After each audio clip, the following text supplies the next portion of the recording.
Our next session brings us the message of Islam, one of peace, surrender, and brotherhood. It is our privilege to welcome Shri Umar Teekay, MD, TK's Interior Solutions, Bangalore, an inspiring speaker and contributor to interfaith harmony. Sir, we request you to share your insights with us. Umar Teekay has come with his wife, Dr. Zubeda. We will also welcome her too. I request my colleague Shri Prakash Kamath to come on the dais and give a brief introduction about TKs. Ladies and gentlemen, good afternoon to all. It's my pleasure to give a brief introduction of Shri Umar Teekay. Shri Umar Teekay, a distinguished businessman and community leader based in Bangalore, is the founder of Teekay's Group, a diversified enterprise engaged in interior fit-out solutions, land development, and allied services across Karnataka. An alumnus of NITK's Surathkal in mechanical engineering with a postgraduate diploma in management from Bangalore and the honor president management program at Harvard Business School. He has twice been honored as NITK's most distinguished alumnus. Beyond business, Mr. TK has played a pivotal role in the revival of the Berry community through the Berries Welfare Association and heads TK's Foundation, which supports rural education. He currently serves as the honorary president of the Muslim Educational Institutions Federation, that is MEIF, overseeing nearly 300 schools with over 1 lakh students, for which MEIF has received the Karnataka Rajyotsava Award in 2023. A trustee of Premanjali Foundation, patron of coastal Karnataka's cultural heritage, and recipient of the Karavali Ratna Award in 2024, Mr. TK is also a noted speaker, adventurer, and philanthropist. I now request Shri Umar TK to present his paper. Thank you. I request our director Shri H.N. Suresh sir to come on dais and felicitate our esteemed guest.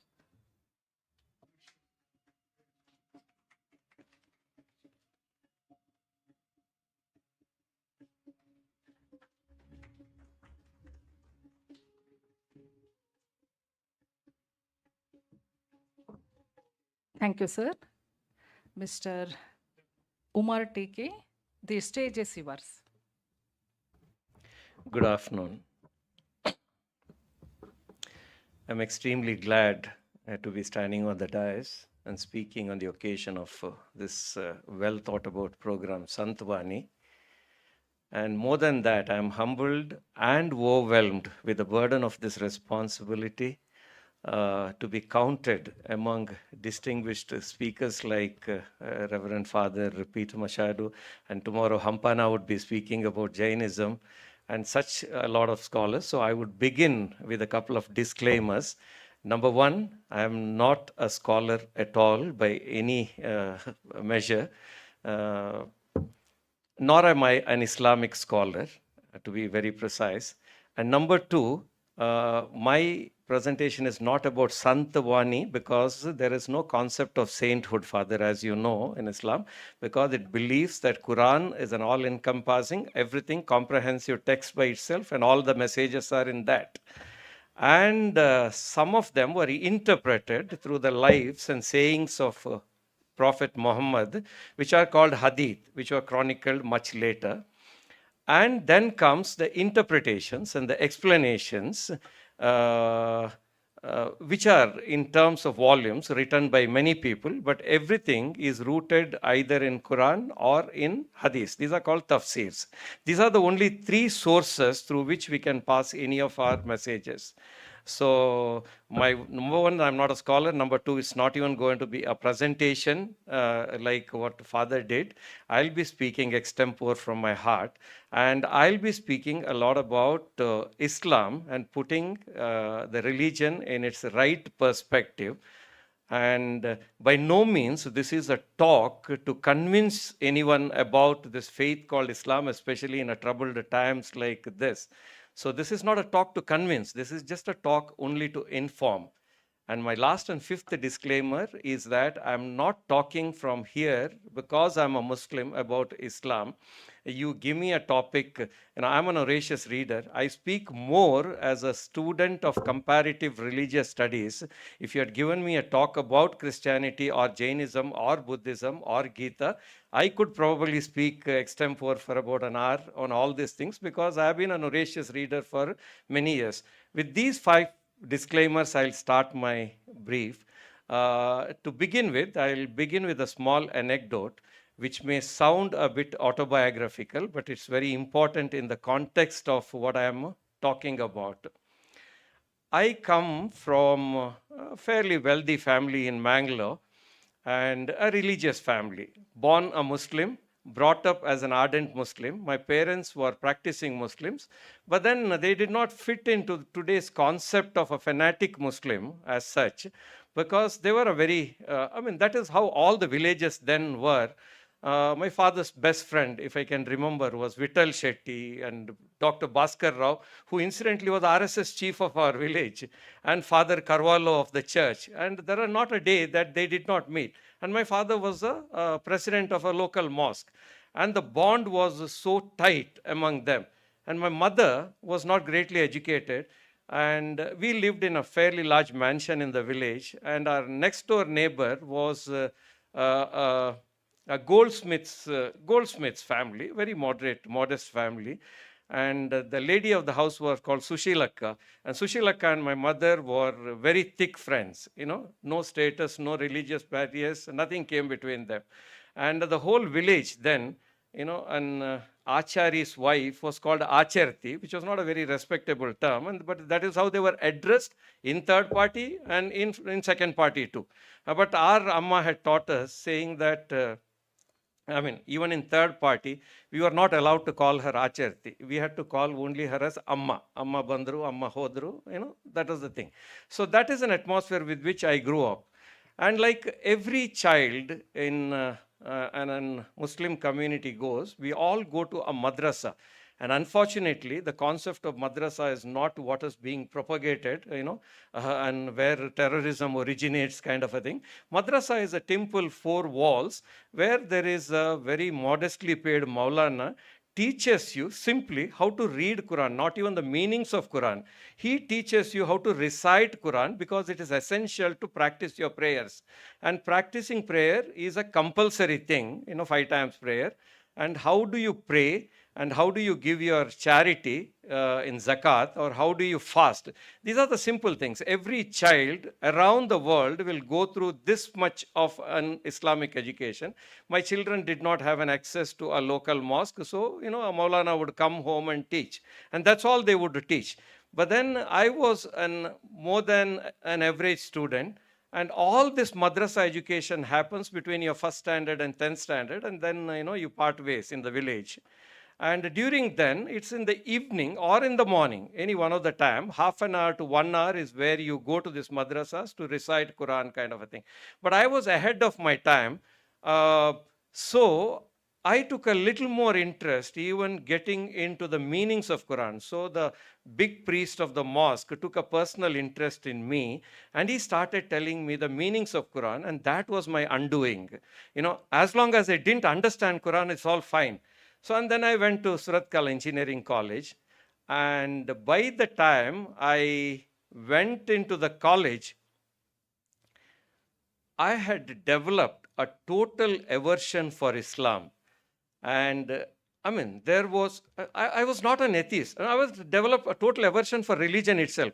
I was not an atheist, but definitely an agnostic person. And the rituals and the beliefs sounded so blind to me, did not fit into my scientific temperament.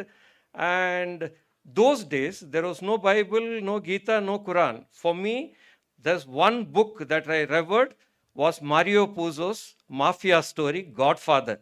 I used to sleep it under my pillow. And I used to write a bold thing. If he had come to my room then, make him an offer that he cannot refuse. In mafia language, you know what is making an offer, right?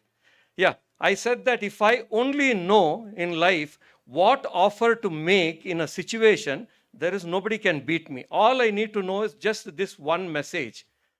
And then I was also socially a very active student, a responsible student. I got, as they said that many times, the best outgoing student award culturally, and I was in debate, elocution, quiz, and all this. And I came across this professor called Professor Umar Gajendragad. All of you would have heard this name, a big scholar. He finally ended up as a vice chancellor of Coimbatore University. He was a professor of chemistry. There was nothing much. I was a mechanical engineering student, but we would encounter each other in the social gatherings, in the debate forum, etc. And during these conversations, in some of the frank conversation, I told him how I hate religion, how I have no faith at all, and how I am turning away from Islam, kind of a thing. And he tried his best to give me a bit of conviction and convincing talks. And then finally one day he said that, Umar, I respect you a lot. And I also know that you're an voracious reader. Meet me one of these days. And Father, I didn't even know that he was a Muslim professor.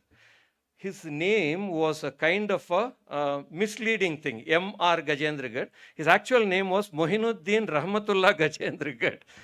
And when I came to know that he was a Muslim, I developed a bit more nervousness because I had told him so much about anti-Islamic things.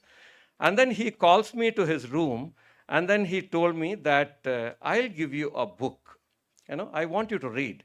And my expectation was that this book would be towards understanding Islam. This is what we give it to every youngster who's turning away from Islam. It's a brilliant book, puts Islam in its right perspective, how Islam should be understood.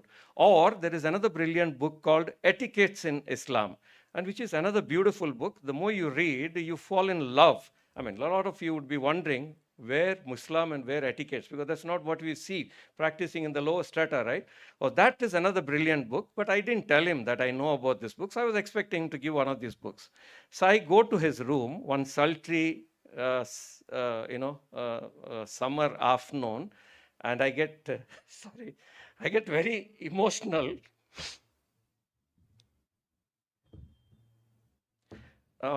Because this was a life-changing moment for me. He gives me a brown envelope, a sealed envelope, and he says that open and see. This is a book. And sir, the book that he gave me was Bhagavad Gita by Rajaji. And my first thought was a traitor, a young guy, impressionable age, 19, 20 years. I said that a Muslim guy trying to sell a Hindu book to a Muslim. This is the first thought that would come. And then I just opened the book. It's a tattered pages. It told me that he has read it multiple times. And then he had made many comments on that in green and red. And he said, be very careful with this book, Umar. This is my personal valuable copy. I want you to read this. And then I took it, and I had no interest in reading that. I mean, why would I read a book? Because I had still Godfather intact with me. And he would ask me every week after week that I go, and he'll tell me, Umar, did you read the book? I'll say, no, sir, I'll start. And then finally, out of sheer pressure from him, I started reading this book. Initially, it was a little difficult. But as I started going along, I started getting drawn so deeply into it. And it became a mesmerizing thing for me. I could not put that book down. For maybe 3 months, 4 months, I kept reading it. I started making my own notes by the side. And the pearls of wisdom, the beauty of its language, everything was so impressive. But I must admit that I was impressed, yes, but I was not convinced. It actually left me with more questions than answers. I mean, every time I would read, I said that, why is this so? Is this really necessary? Is this really dharma? Is a violence required? Is this the only way? At one point, I even started thinking that how is it different from my godfather? Godfather also tells you in very simple ways how to practice violence in order to accumulate wealth in a mafia language. And here is a circuitous way of telling that go through violence to reclaim your kingdom. I said, where is dharma in this? But it's beautiful all the same. So that is when I started interacting with the professor. And evenings after evenings that we would spend time with him, and then he went very patiently explaining the matter to me. And at the end of the day, that whole concept of dharma became very clear to me. I mean, for all of us, especially the young children, dharma is loosely translated as religion. You know, we say that Hindu dharma, Muslim dharma, Christian dharma. But, I mean, when you get into that, it can get into a depth of an ocean. And it can have an encompassment of the entire universe. That one simple word called dharma. You know, a Kshatriya dharma, a Brahmana dharma, a Vyagra dharma, or even a Scorpion's dharma. You know, each, the concept of a dharma, once it becomes clear, a lot of things falls in place. And this is when he dropped the second biggest bomb in my life. And he says, now read Quran, Umar. I said, Professor, I have read it many times. I'm almost getting here initiated into Hindu dharma. And here is a man who tells me that now read Quran. I said, I have read it many times and I don't think I have left anything. I have studied it very deeply. He said, no, read it again now. And I went back to my Quran. And days on I was reading, and each verse, each chapter as I go along started sounding entirely different to me. And then I was wondering, is this the same Quran that I read for almost 10 years, 15 years, and developed a hatred? Because every word meant an entirely a different thing. And this is where I want to put across to you a concept of listening. You know, we say that listen to a communication. We use loosely word, and we think that hearing is listening. And in management, we say that there are 3 positions from which you can listen. One is a position called I know, I know. If someone was to give a talk here on architecture or interior decoration or mechanical engineering, I would sit there and listen to it from a position of I know, because I know architecture and I know that I know architecture. And the second position, even a little better position, is called I know, I don't know. Like when Father was speaking about this, I would sit there and listen, because Father is talking about the saints, however much I have read. These are certain things I know that I don't know. Or if someone is giving me a talk on quantum physics or astrophysics or microbiology, I would sit there and listen from a position I know that I don't know. So it's a little better thing. You know, a lot of things would come. When I sit as I know, it's a biased mind. I already know, I'm listening from that point. But the third and the most important point where you can stand and listen is that I don't know, I don't know. If I have to ask an example, what subject, and if you can give me an answer, it would not fall in that, because you should not even know that you don't know. And most of the management classes teach us saying that stand in that position and listen. And this time I was reading my Quran from that position. I don't know that. And in fact, I was reading, Father, this gentleman called Arvind Chokhadi. Arvind Chokhadi is a scholar and a writer and a teacher. A lot of you would know. And he had written a small article in which he says, a Muslim lady asks him, Chokhadi sir, I want to know about Sanatana Dharma, and can you recommend a book to me? And he writes to her saying that, look lady, if you want to learn about Sanatana Dharma, you are likely to get caught in the quagmire of the words and its simple meanings. If you want to really understand the metaphor of Sanatana Dharma, then what you should be doing, understand a bit about the basis. The 4 Vedas you should know. The Rig Veda, Yajur Veda, Sama Veda, and Atharva Veda. And not only that, you also know that each of the Veda is divided in 4 sections. I'm just quoting him. is saying that it is, what's it called? Sanhita, Brahmana, Aranyaka and Upanishads. You should know a bit. If nothing else, at least sit with somebody who knows about that, listen to him, prepare yourself, and then go and attempt. And then I can tell you what book to read. And that is when this metaphors in the context will make sense to you. Without that, if you start making an attempt to read any of the vachanas of a grantha, what would happen is that there is a danger of you getting entangled in the quagmire of the verbal meaning of those words, and then you will start interpreting it in a wrong way. Now, here I was reading now Quran in the newly acquired light of what I understood from Gita and what Dharma is all about, and then every action that suggests in Quran started making sense to me. Now, you must be wondering, I'm supposed to be speaking about Islam. Why am I speaking about Gitas and Vedas and all that? Because this is what initiated me into Quran. So I thought that I'll begin with that. And then he talked to me also about the importance of religion in one's life. This was the biggest lesson that he gave me, and I did not look back after that. And he told me that religion is your fundamental intellectual core. If you're born in a religion and if you're brought up in a particular religion, that forms your core. And you can't go against that core. It is like your family, your origin, your parents, your community, your land, your religion. These are unshakable faiths. And I think that you all know this famous quote by Swami Chinmayananda. I had a privilege of listening to him live on the Malleshwaram grounds in the late 70s and 80s. And he gives a beautiful definition of sin, Father.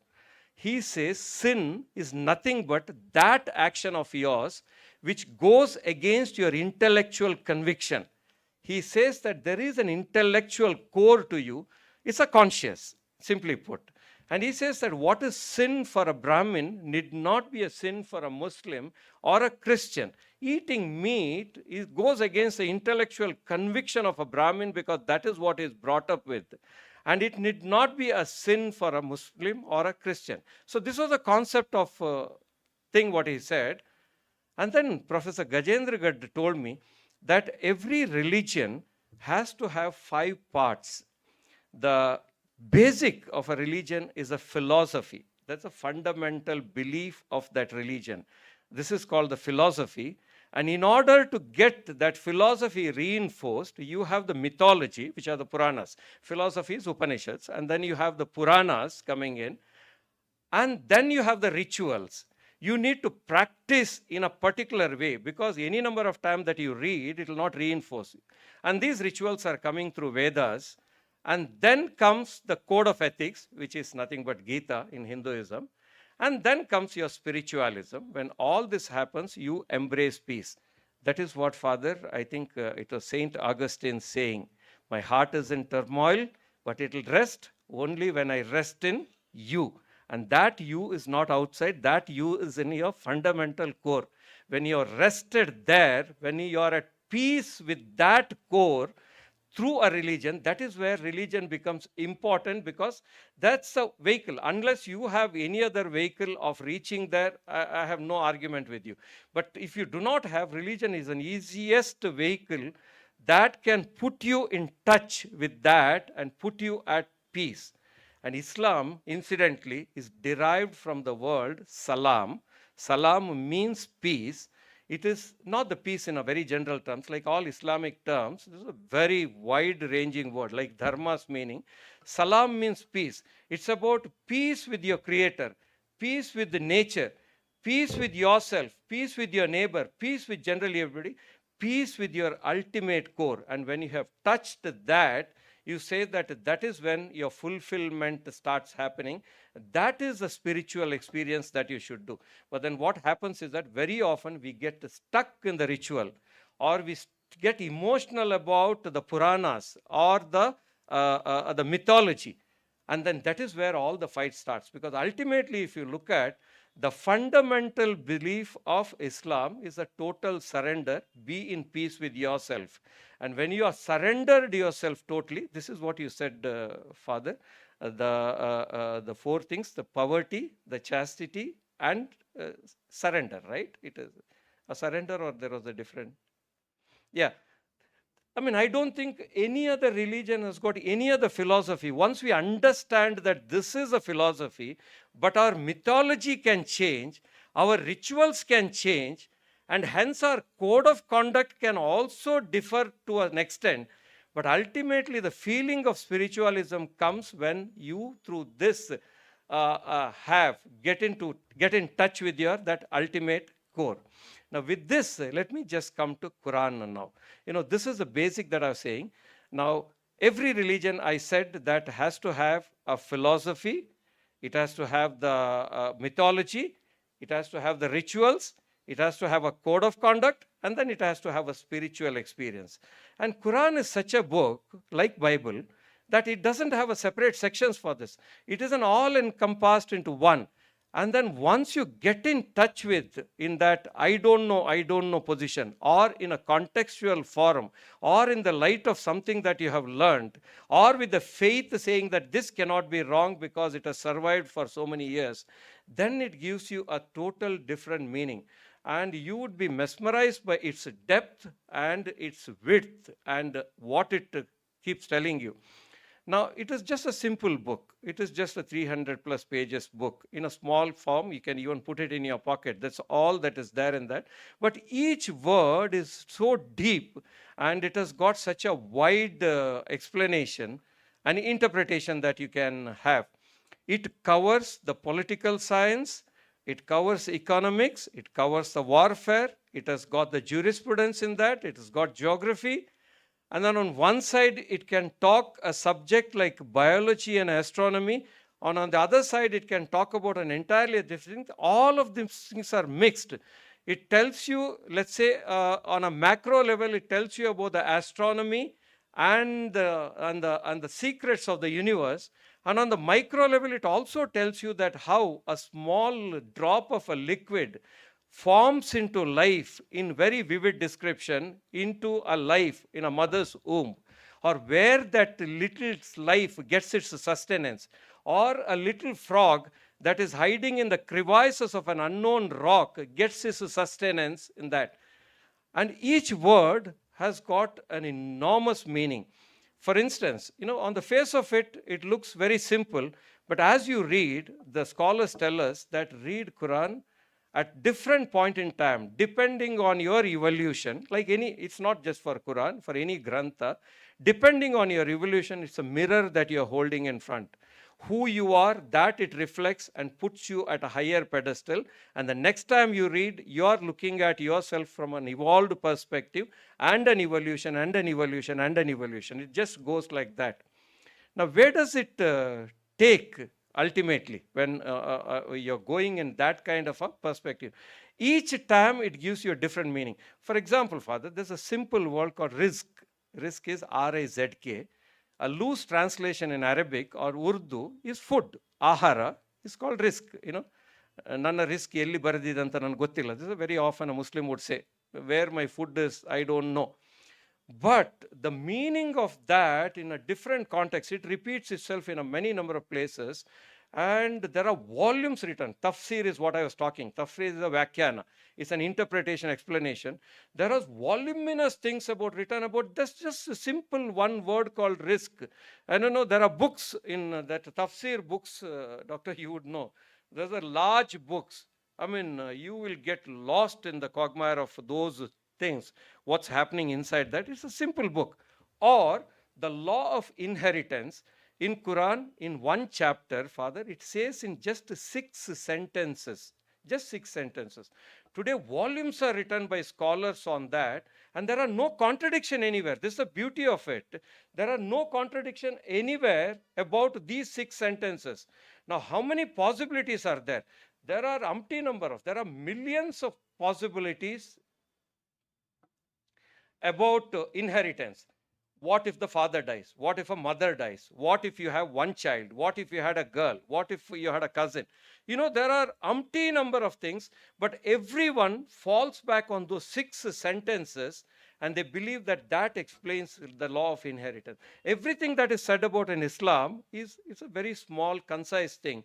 But if you really want to delve into the depth of that, it opens up an entirely a different world. And coming to the features of Islam, just understand that Quran was not written by a man, or nor was it revealed. It was revealed to Prophet Muhammad in the form of inspirations, and it came over 23 years. From his 40th year, he said that I have become a prophet. I have become, prophet means nothing but a messenger of God. I have been ordained to send the messages to you. And it came in bits and pieces. And it was not even written during his lifetime. What happens is that he would come and recite, and his power of that conviction was so strong that people started getting it by heart. And before he died, there were at least about hundreds of people who knew Quran verbatim, by script, by everything, and nobody had written it down. Much later, it all got written down in the form of chapters and verses based on their relevance. Now look at this. A chapter called Al-Baqarah, the second chapter, the longest chapter of Quran, a portion of that came when Muhammad was only 40 years. A portion of that came when he was 58 years, 18 years apart. And a portion, it came in different pieces. But nowhere, it is not a written thing. And he was a completely an illiterate man who neither knew how to read, write, and there was no reference points for him. And then everything that came from then to here, there was no contradictions anywhere that was happening. And you would not believe, now the Arab Peninsula is from Oman to Jordan on the one side, and then it is I think on the right and the left. It's a very wide peninsula. People talked Arabic in different ways. Like in a small place like Karnataka, Kannada is spoken in a different way. But Quran is found as a source of grammar. Can you believe this? Today, anytime there is a grammatical contradiction, people say that follow Quran. Not even a word would follow out of. In thing, there was a research. There is only one small word, because Quran has got 114 chapters and about 640 verses, and there are many words. And there is only one simple word. It is like in Hindi, we use ka and ki for striling and pulling, and there is no napunsakaling in Hindi. So we make that mistake unless you know Hindi very well.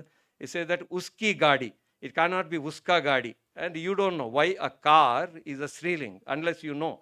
So one such small mistake, or the Shakespeare in English, I cannot, how does he stress? With the double negatives, he stresses very often.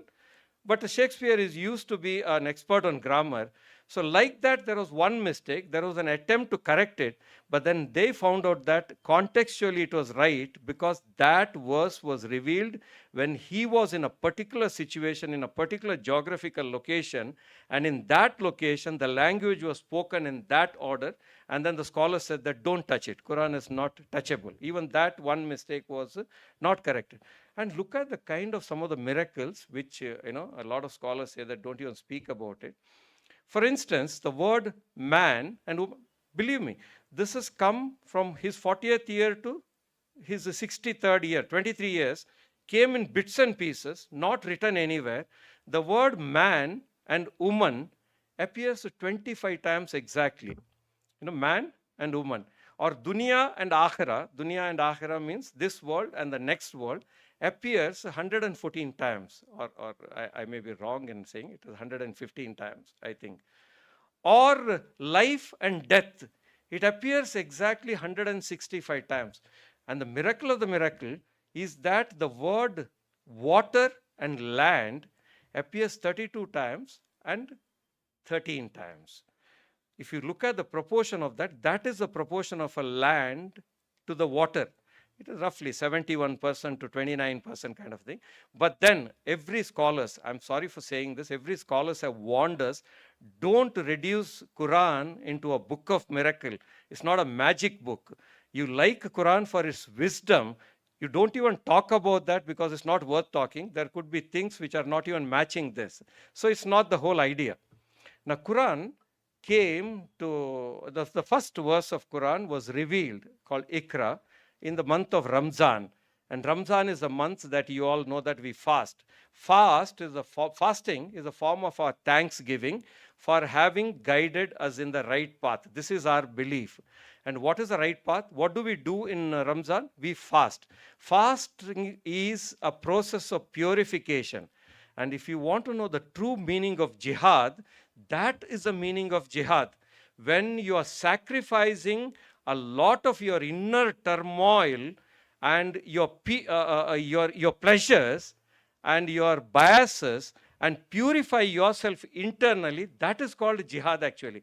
This is in Hinduism or in the textures that we have say, Kama, Krodha, Mada, Matsara, Moha, Lobha.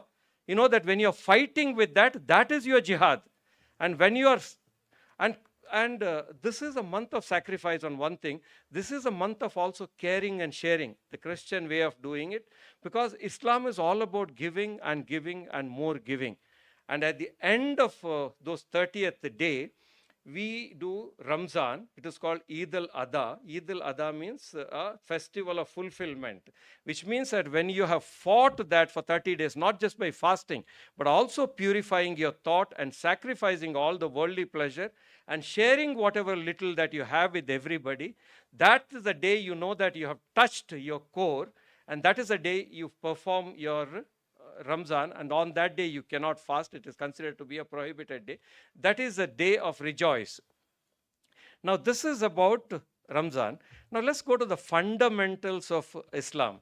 Now if you know, Quran begins, the first chapter of Quran is only 10 sentences. It's called Al-Fatiha. And the first 4 sentences, the opening sentence is Bismillah ar-Rahman ar-Rahim. I begin in the name of Allah. Allah, incidentally, is not the name of a Muslim God. In Arabic, Allah means Lord, God. You know, it's not an Islamic God. I begin in the name of a Lord who is merciful and compassionate. And then the next 3 sentences, swearing our allegiance to the God, saying that all my credit for anything that I achieve belongs to Him, and He is compassionate and merciful. And the thing is that His judgment is final. So this is a complete surrendering 3 statements which the father was talking about, which everybody talks about, because that is an ultimate surrender when you do. This is exactly karmanya vadikaraste mafala shukadashina. This is exactly that. You know, you have a right only to your action and not to its fruits, because your action, if it results in a great thing, the entire credit belongs somewhere else. And then the judgment as to what is right and wrong is not yours. It is somebody else's judgment. Acceptance is the only thing that is there for you. Now, Islam is based on achara and vichara. The vicharas are 6 vicharas. These are the fundamental beliefs of Islam. Every Muslim is supposed to have this belief that there is an Allah, there is a Lord, and there is only one Lord who lords over this world. And then there is a proclamation, La ilaha illallah, Muhammad Rasulullah. We say that there is no Lord other than the God Himself, or Muhammad is only His messenger. So this is the first belief. And then second, we believe that there were prophets. Like you said, there were 10,000 saints. Quran says that there were more than 120,000 prophets were sent. Muhammad was the last prophet. All your saints could be our prophets, Father. Rama, Lakshmana, you know, whoever Buddha, Mahavira could be prophets as far as an Islamic thought is concerned. There were prophets who brought the messages, and they brought these messages through the books. You know, like Quran is a book, Bible is a book, we believe in Bible. And Taurat, the Judaism's book, we believe in that book. He says that every time it came through book, Gita could be a book where we believe in. So it came through books. And all this came through angels. Angels are nothing but inspiration. Quran came through Jibreel. And when your death comes, it says that Azrael comes and holds you to death. And then your good and bad is taken care of by certain angels. This is just a faith that you have, that there are angels for every department. And then it says that the good and the bad, everything belongs to Him. That is what I said. Every credit goes to Him. The judgment is His. That should be your ultimate faith. And the last thing it says that there is a day of judgment for everything that you have done, karma, everything that you have done, there is a day of judgment. These are the 6 beliefs. And there are 5 actions which every Muslim must go through. Number 1 is that proclamation of the 6 faiths, and trust in that and proclaim it verbatim. Number 2 is that 5 times you pray. This is your ritual. 5 times you pray. It's morning, noon, evening, sunset, and last. It is compulsory. And the third one, the most important, is charity. 2.5% of a man's wealth that accumulates a Muslim's wealth in 1 year must be compulsorily be given. It's a compulsory charity. It's called zakat. And then fasting, which I talked about, the whole of month you fast as a measure of your thanksgiving. And the last one is Hajj. Hajj is a pilgrimage that you conduct and go to Mecca and do certain things. I'll just tell you what we do when we go to Hajj. And that is meant for, if you can afford it physically and resourcefully, you can afford it, then you go for Hajj. Now, coming back to the history of Islam, Islamic is an Abrahamic religion, like Christianity, Judaism. We believe that everything began with Adam, and then much later Abraham came. Abraham was an embodiment of this total surrender, and God would come. This is a mythology of thing. Do we believe in that? Yes, I believe in that. Do we have to believe in that? I don't care, because this strengthens your belief. I told you, mythology is there to strengthen your philosophy. And it strengthens the philosophy because he was an ultimate man who surrendered. He had a son called Ismail, whom he loved through his beloved wife called Azra. And one day God comes to him and he says that, do you love me? Yes, I love you. Okay, so then you're going to sacrifice your son and your wife. And he goes and leaves them in the middle of a desert, and then with a pail of water, and the water lasts not even a day, and he goes back. And that child, out of sheer thirst, starts wailing so uncontrollably. The mother starts walking up and down between two hills. They're called Safa and Marwa. She walks up and down, crying for attention, and nothing happens. And at one point, the child stops crying, and she thinks that everything is over. But when she comes, miracle had happened, because the child kept tapping its feet, and from there a spring rose, which we call as Zamzam. Even today, Zamzam in the middle of Mecca is there as a well, and we believe that it's a miracle well, because at any given time in Mecca, for a pilgrimage, there are about 25 lakhs people on a given day. During Hajj time, it goes up to 40-50 lakhs. And everyone drinks from that well, plus they carry cans and cans of water to their places. Not just that, that water gets pumped to almost 450 miles away to Medina, and there also the water is used, and it has never dried, and people have done a lot of tests on the water, 20 years, 25 years. I mean, it could be a simple scientific reason, but we believe that this is what happened. And later, Abraham, he rejoins with his family, because that place, because where there is a water, people start congregating there. Makkah becomes a small town where the merchants started coming. And then when his son grows up to a small child, he gets this dream again about total surrender. He says that, do you love your son? If you love your son, sacrifice him in my name. And he carries that little child over the place. He goes to Mina and Muzdalifah and Arafah. There are different places. And finally, he comes to a place where he was about to sacrifice. And the story says that by miracle, miraculously, the child escaped and a goat came in its place. That is why it's called Bakrid, Bakra, Eid. And this is where we celebrate. There are only two festivals, Ramzan at the end of that 30 days of Ramzan, and Eid, Bakrid, at the end of this. And this is what we do in Hajj. This is a ritual that Muhammad said. He said that you've got to believe. If your fundamental belief of total surrender has to succeed, you've got to believe in the mythology of what happened with Ibrahim, and you've got to follow his path. When we go to Hajj, a lot of people would know, what do these people do in Hajj? When we go to Hajj, we stay in the camp called Mina. That is where Abraham stayed with this little child, contemplating what he should do. And then he walks to a place called Muzdalifah, and he sleeps over that night. And then the next day, as he was walking, he gets a thought, is this really God speaking to me, or it's the devil? And he throws those stones to shooing away devil. And that's what we do when we go there. And then finally he ends up sacrificing a goat. Of course, today I was reading in a WhatsApp, a friend of mine asked, he says that I read it somewhere that when you go to Hajj, I believe every Muslim passes through a tunnel. At the end of that, there is a chunk of meat hanging and you're going to bite it and come back. I said, is that true? I said, no.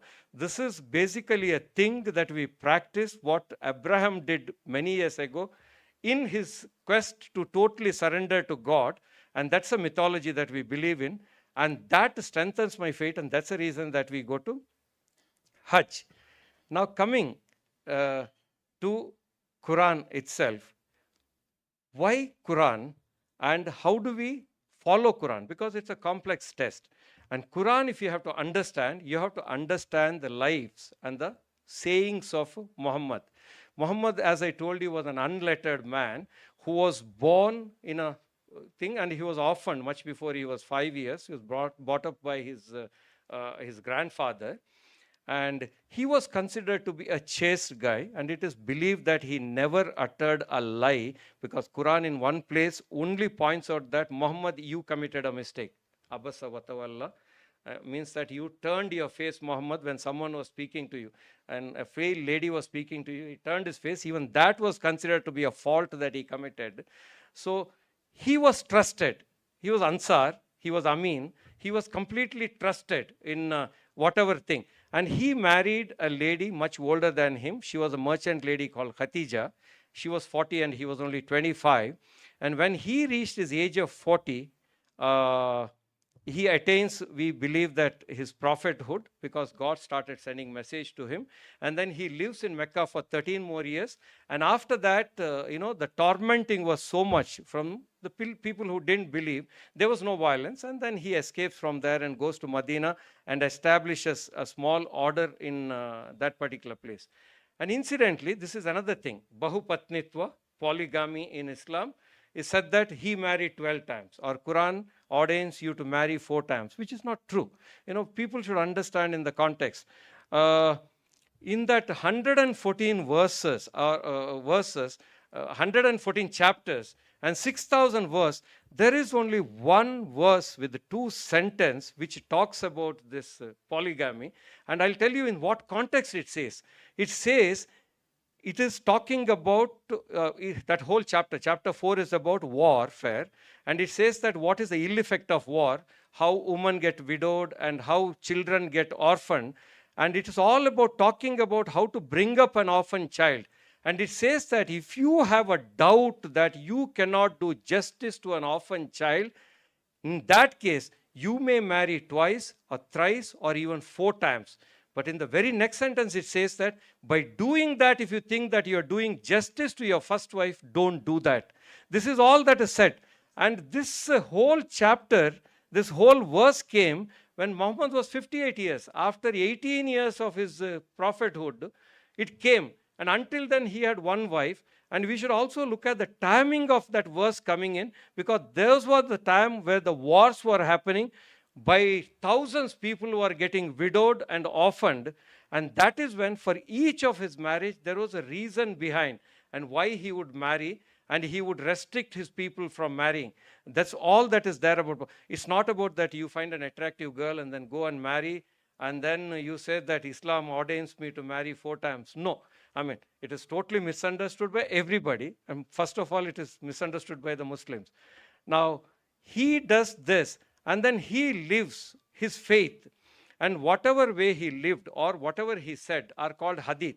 And all these hadiths were chronicled after about 100 years. And we have the scholars called, who are this? Muslim, Tirmidhi, and there are 6 of them.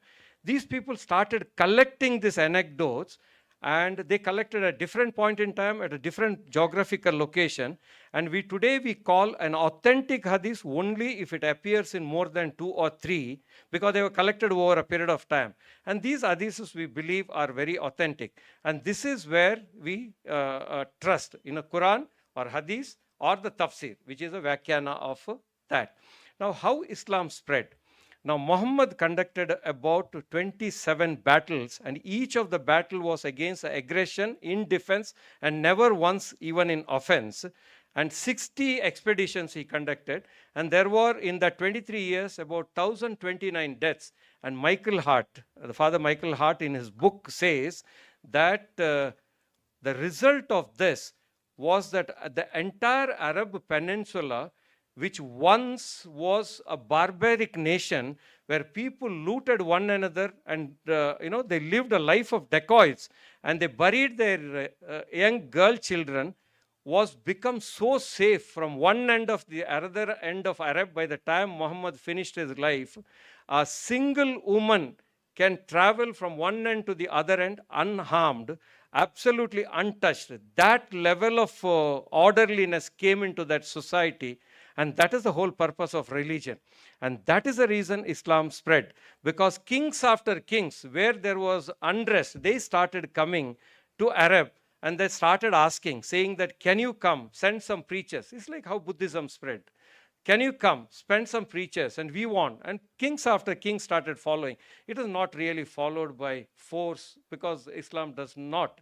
Trust me, there are enough verses in Quran says that why force is not allowed in religion. It is his religion, you need to respect. There are a number of verses that is saying that. Now the question is that, the violence and Islam, it is such a disservice to associate either Muhammad or Quran in its right sense with the violence. Because Quran has been always, or Islam has been always a religion of a have-not. It attracted only a have-not, the capitalist, because it was all about giving.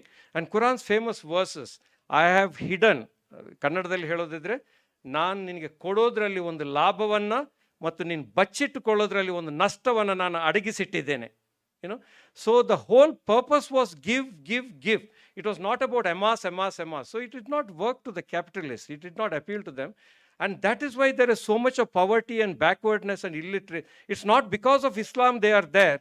And because they were that, they adopted Islam. Now coming to the last point about Islam and terrorism.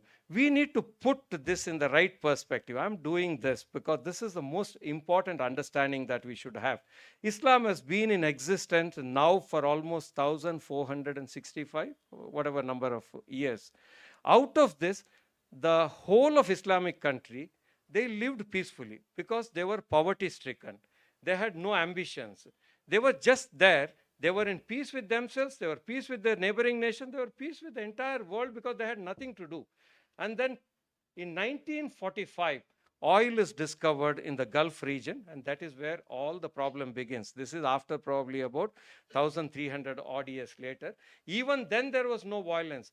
The first recorded violence, if you notice, was in 1970, when the Palestinian guerrilla force, they captured in Munich Olympics the Jews and butchered them. Even then it was not Islamic violence. It said that it was a geopolitical turmoil. There was a terrorism that was happening there. And then in 1980, Moscow occupies Afghanistan. And we know the reason, because that was an oil route. And America sends a big troop to train the Talibans. And then onwards, nothing stopped. And in 1990, 10 years later or late 90s, Iraq was occupied in the name of weapons of mass destruction. We knew that there was no weapons of mass destruction. We know that the whole purpose was because Iraq was mooting, buying oil in an Arab currency and not dollars. And that is where the whole turmoil began then. And then 9/11 happened in 2001. And then onwards, there was no stopping this madness. Now look at the background of this madness. Where does this violence come from? Where does this weapon come from? Because Islamic nations can't even produce. They're technologically so backward. Even a double-barrel gun they cannot produce. And there are today the very sophisticated weapons coming. Where are they coming from? Obviously, there are bloodthirsty nations or bloodthirsty, war is an industry today. Violence pays. And there are people who will instigate violence, who will clandestinely support it, who will finance it, and who will make. And so that is why I tell my community whenever I'm speaking, this is the time that we have to pass.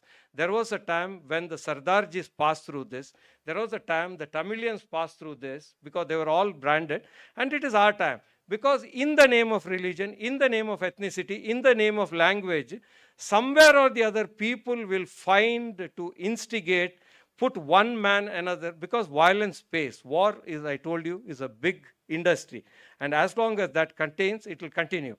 And the last part is that, does Islam preach violence against kafir? Kafir means whoever is not a Muslim is kafir. No, the definition of kafir is not who does not practice Islam, because a number of places it says that your religion to you, and in number of places the Quran tells Muhammad, your job is only to spread the message and there is no force there, nowhere.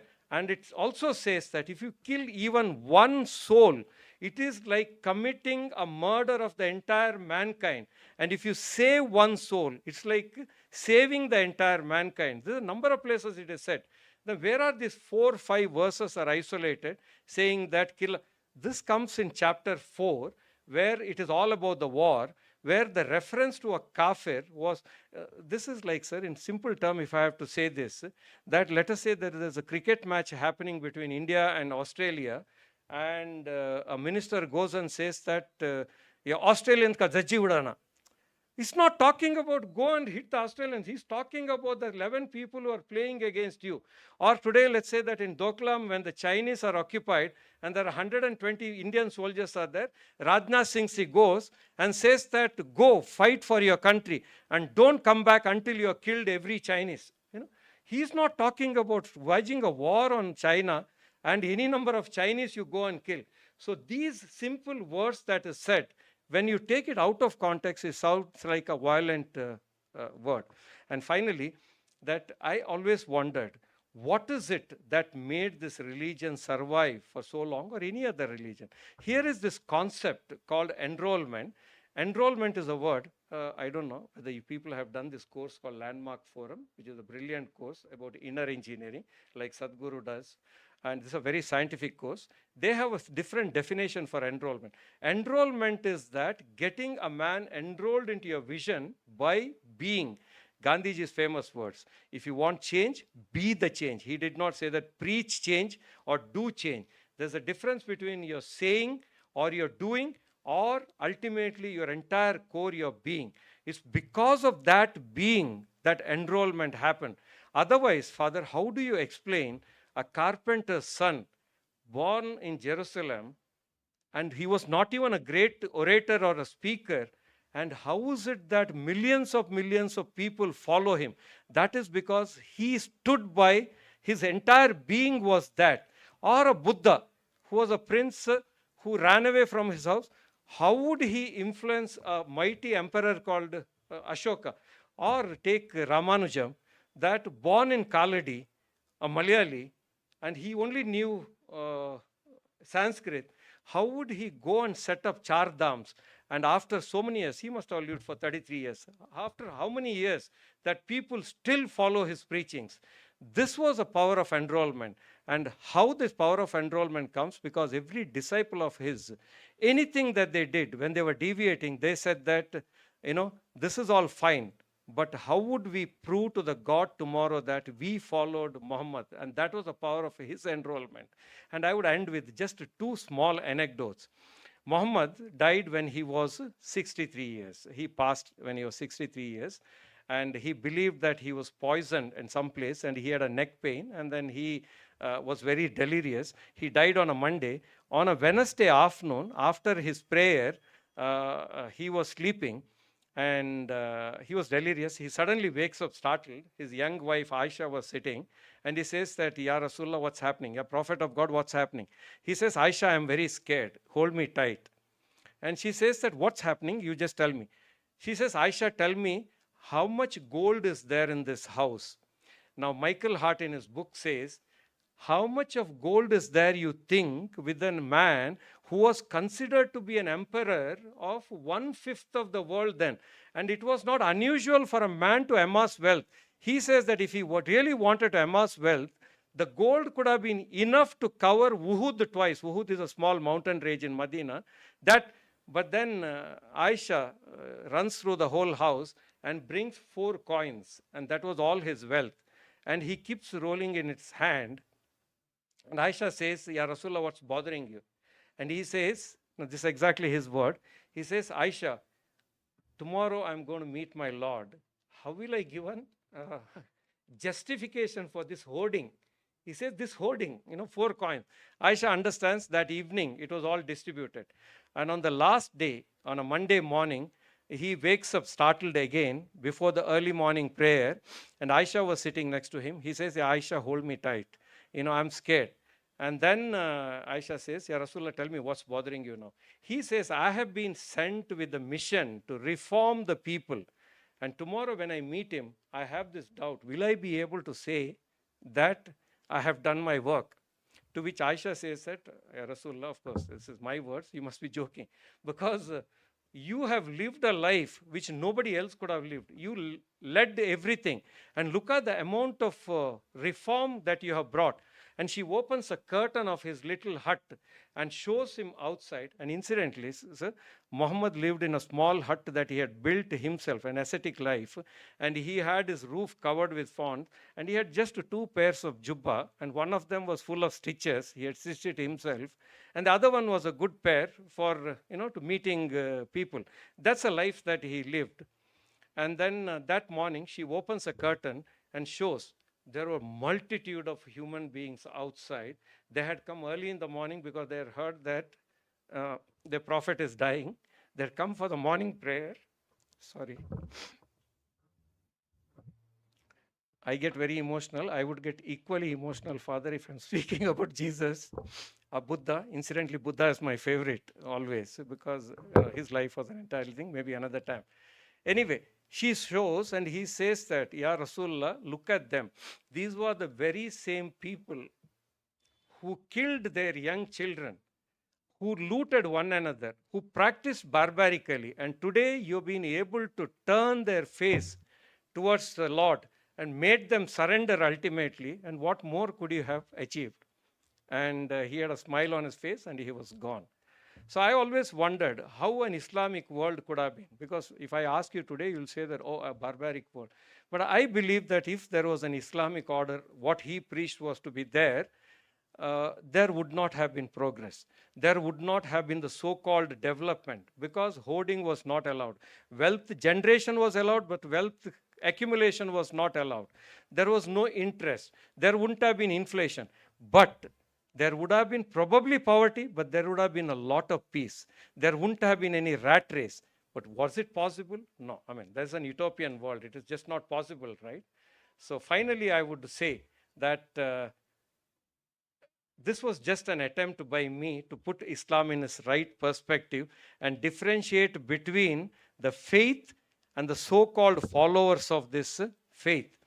Now, if I have to finally ask, after all my studies, which is the best religion in the world? If you have to ask, without batting an eyelid, I'll tell you that the best religion in the world is a religion that you practice, the religion that you are born in, the religion that your parents brought you up in. As long as you are in peace with that, you are in peace with the entire world. It's like telling, my mother is the best in the world. Does it mean that his mother is any inferior to her? Because religion has got 2 aspects. Father, you explain this. Religion, how it manifests and how it manifests inside. So when you say that my religion is the best, it's only saying that my religion is the best as far as I'm concerned. My parents are the best. Because if I have to ask anyone here, would you be born in the same family, to the same parents, same siblings? Every answer would be yes. I would be born. I'm a lucky guy to be born in this family. Does it mean that any other family is any inferior? Once you trust that your religion is the best, you have no quarrel with any other religion. And that is where you are in peace with yourself. You are in peace with just about everybody else. And my last question to you, is there a religion better than this best religion? Of course, this is an oxymoron. There can be nothing better than the best.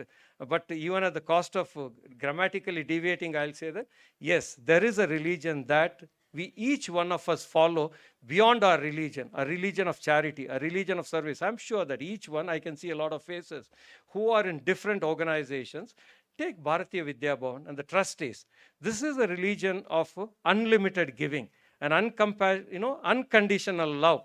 This is about your unrelented fight against the ills. And there cannot be a better religion than that, because this religion has got the philosophy of the Vasudhaiva Kutumbakam, because there is no religious segregation here. And this has got the renunciation of Jainism. You give up a part of your wealth. And this has got the compassion of Buddhism. This has got the service motive of Christianity. And this has got the discipline of Islam. And this has got the joy and jubilation of Sikhism. It's all rolled into one. And we are singularly fortunate today to be in this country because there is ample scope for such a service. I would only end with a prayer that each one of us may us remain blessed always, remain united in the name of this nation, and remain always united in our fight against all the misinformations and the things that are divisive forces, and in our fight against only the ills and not one another. Thank you all, ladies and gentlemen. Thank you so much for giving me this opportunity, and Jai Hind. Yes, sir.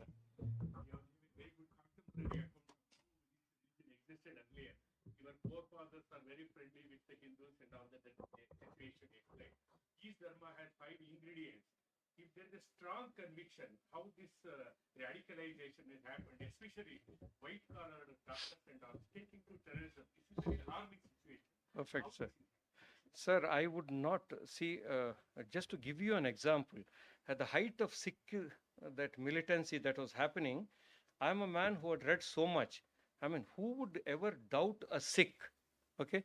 Me and my brother were traveling to Mangalore in the early 80s. My brother had come from abroad. I was taken to a motorcycle to airport, and we were buying tickets, HAL airport, buying tickets. 2 persons ahead of me, or 2 Sardarjis, they were buying tickets to Mangalore, and we cancelled our ticket and came. I mean, this is a common question, sir. Everybody would suspect why this is happening. And I'll tell you, sir, why this is happening. In the name of religion is an opium. You can pick up a verse without a context and you can brainwash people. People think that injustice has happened because Muhammad has said that not only committing injustice, even tolerating injustice is a sin. So people can be brainwashed in that.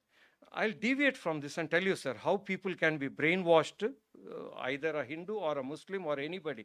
Because after all, we are human beings. We are peace lovers. But then at the height of a provocation, this can be done.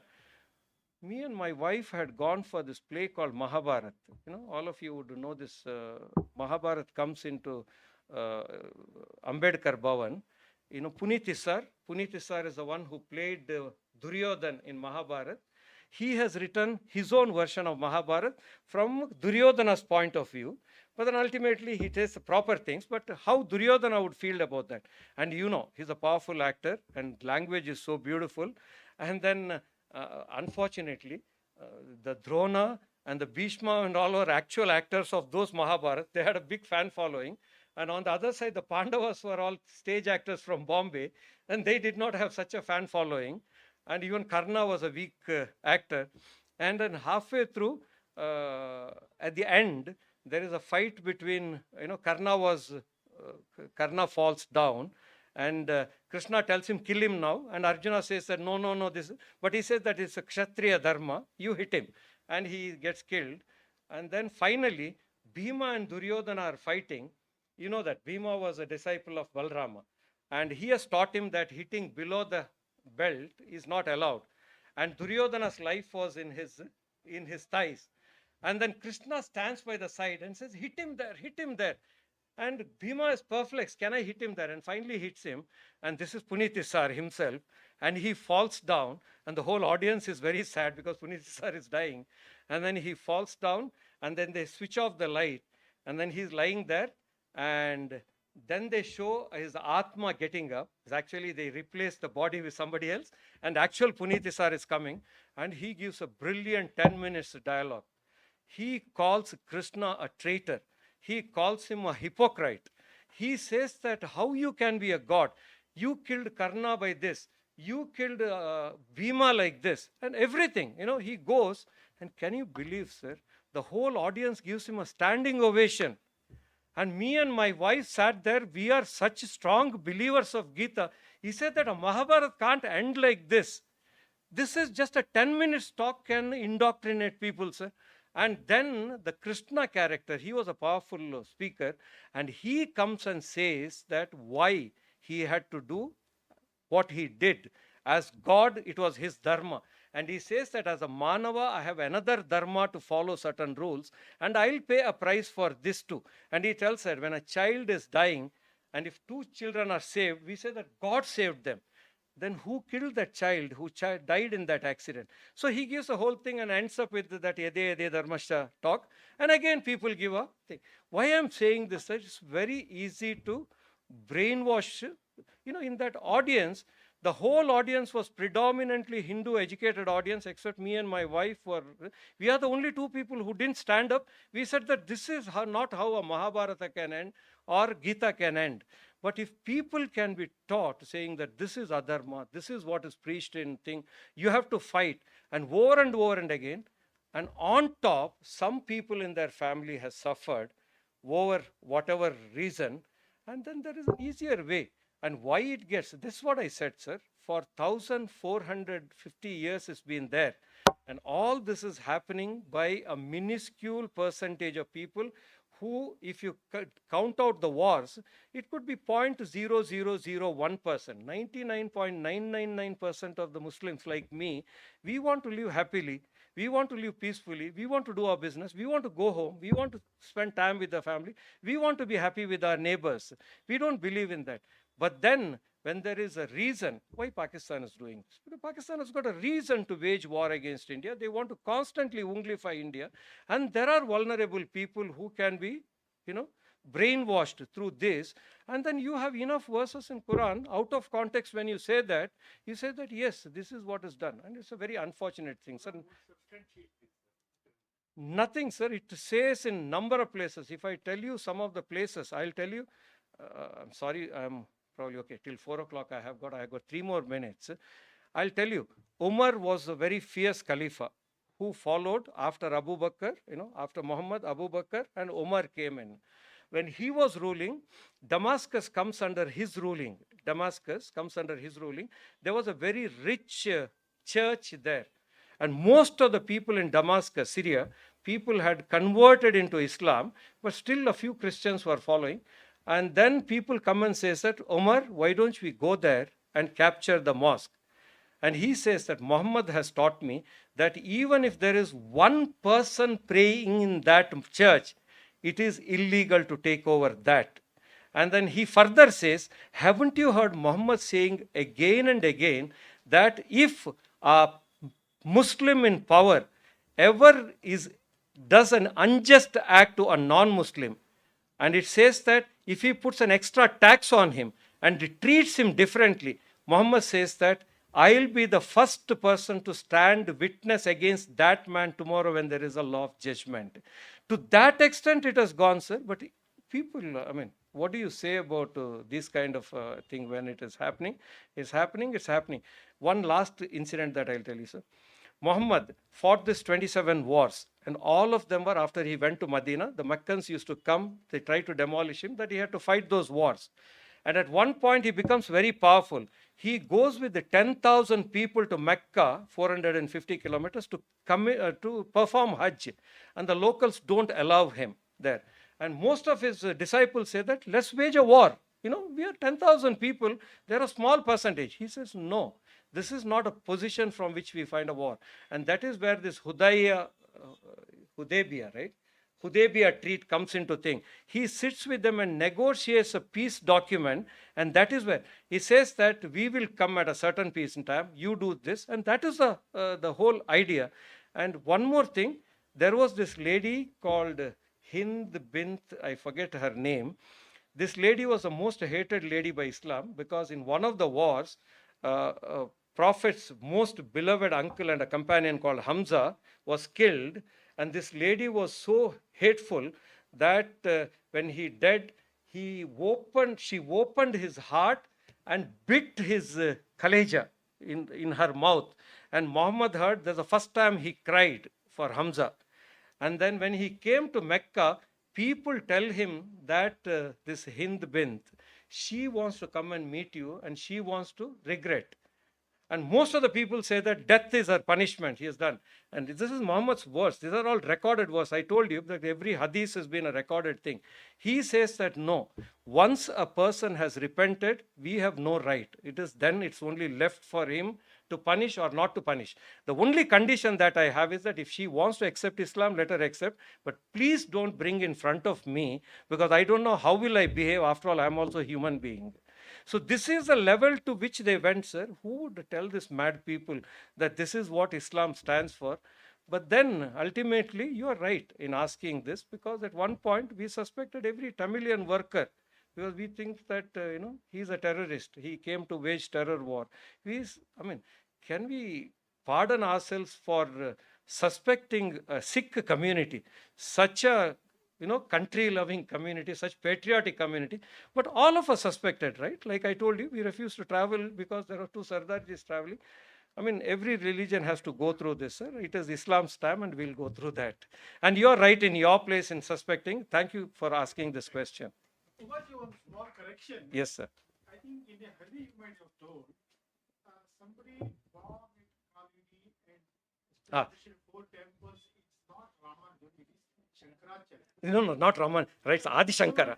Ramanujam. No, I'm sorry. It's Adi Shankara. Yeah. It's, I know very well because everything is recorded. yeah. You can verify No, me. it's Adi Shankara, sir. It should be Adi Shankara. Adi Shankara. That's why I told it Sorry initially, about I that. think you might have told.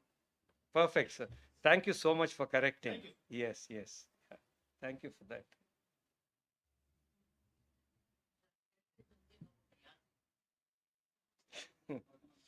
That's another topic. Now, there are many chapters, and not necessarily the entire Yasin came in one sitting. It came in different portion, because it talks about death and what happens, and then all that. And that is where whenever somebody is died or in dying, people read Yasin, because it's a reminder about the hereafter and things like that. It doesn't preach anything, sir. There's only one chapter, chapter 4. It talks about in the context of warfare, and it came in. Everything has to be read in a context, and then you would understand. This is where I said, listen to it from a place where I don't know, and then everything falls in place. Because otherwise, there is no way a religion would survive for so many years if it did not have material. Scholars after scholars won't endorse this thing. Because the whole purpose of a religion is bring orderliness. How would you believe that an orderliness is disturbed by quoting a religion? It's just not possible.